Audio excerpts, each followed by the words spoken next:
Today we are going to take a quick look at the history of Egypt. So let's get started.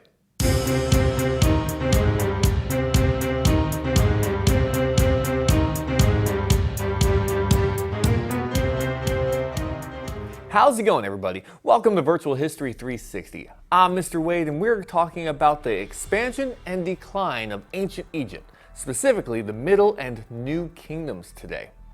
But be sure to stick around until the end of the video to hear about King Tut and his tomb. You do not want to miss that. Now, before we get to that though, we need to go back in time a little bit. Back to, say, the year 2055 BC, when the capital of Egypt was moved from Memphis to Thebes.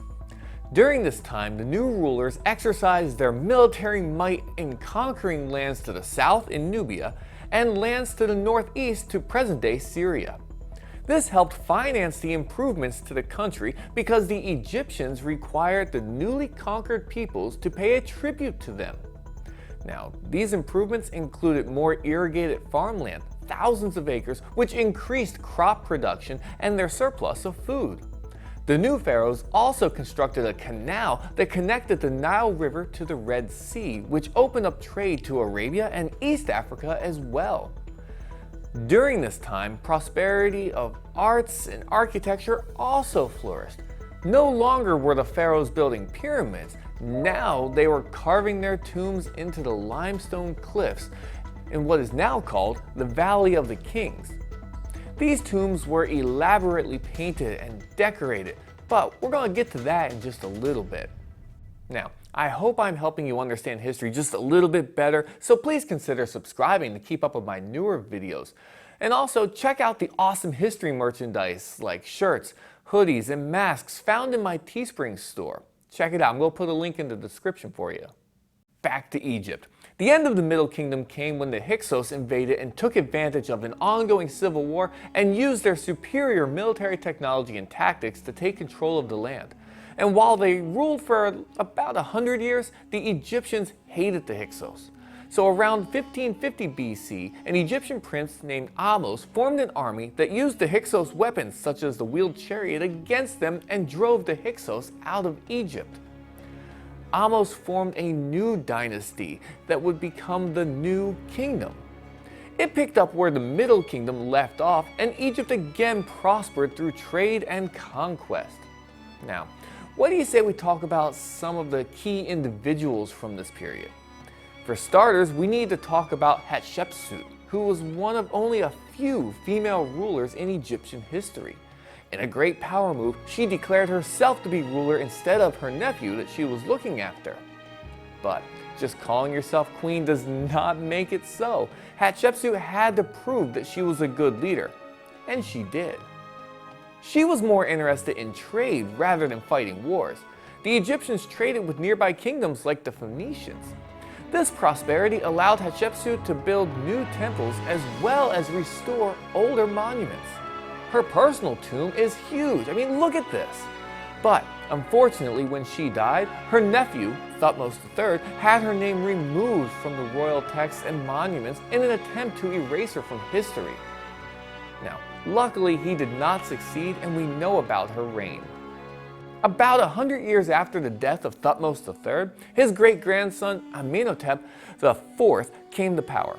Along with his wife Nefertiti, he tried to make great changes to Egyptian culture. Amenhotep was not a fan of the power and wealth accumulated by the priests, so to assuage that threat, he started a new religion. This was a big change from polytheism to monotheism, with the worship of Aton, the sun god. With the removal of the other gods, he was also able to remove the priests from their positions. But the problem with this change is that the people of Egypt did not support it. You know who else was unhappy? The leaders of the Egyptian army, who felt that Amenhotep was neglecting his duties as pharaoh, which caused Egypt to lose land to invaders outside. We're going to talk about Amenhotep's son in a little bit, so for now, let's fast forward to 1279 BC and the rule of Ramses II. During this time, Egypt was restored to greatness. Ramses conquered the land of Canaan and into Syria, and after many battles signed a treaty with the Hittites in present-day Turkey. But it was not all fighting under Ramses. He is especially remembered for his temple building.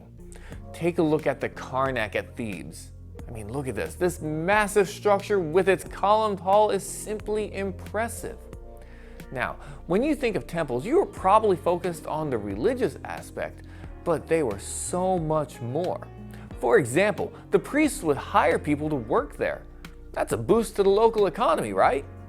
Temples also served as banks and vaults to store valuable items. So it was in the interest of the country to build these structures. Unfortunately, after Ramses II passed away, the decline of Egypt began.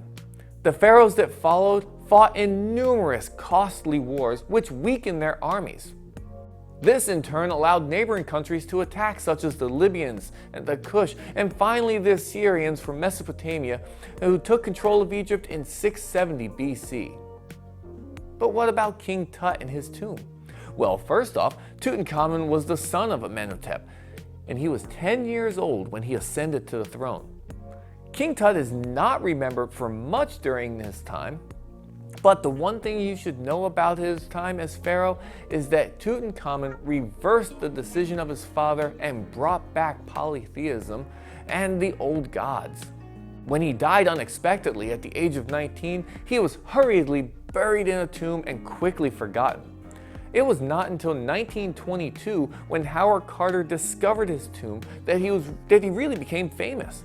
This is because his tomb was mostly intact and most of his belongings, including his golden sarcophagus, were still in the tomb. This discovery is the evidence to help us understand how pharaohs were treated after death.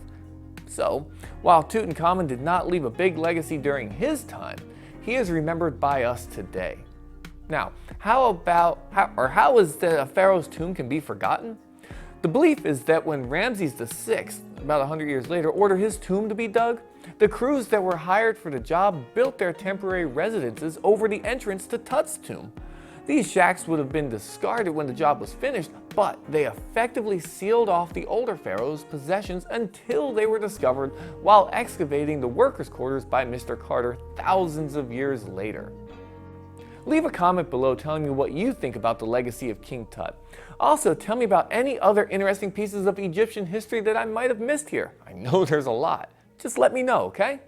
And while you're there, go ahead and hit that like button for me, and don't forget to subscribe if you haven't already. Turn that red button gray. Be sure to check out my other videos, like the ones you see to the side over here. I have other history videos. I have the world history videos, US history videos. I have civics videos, government.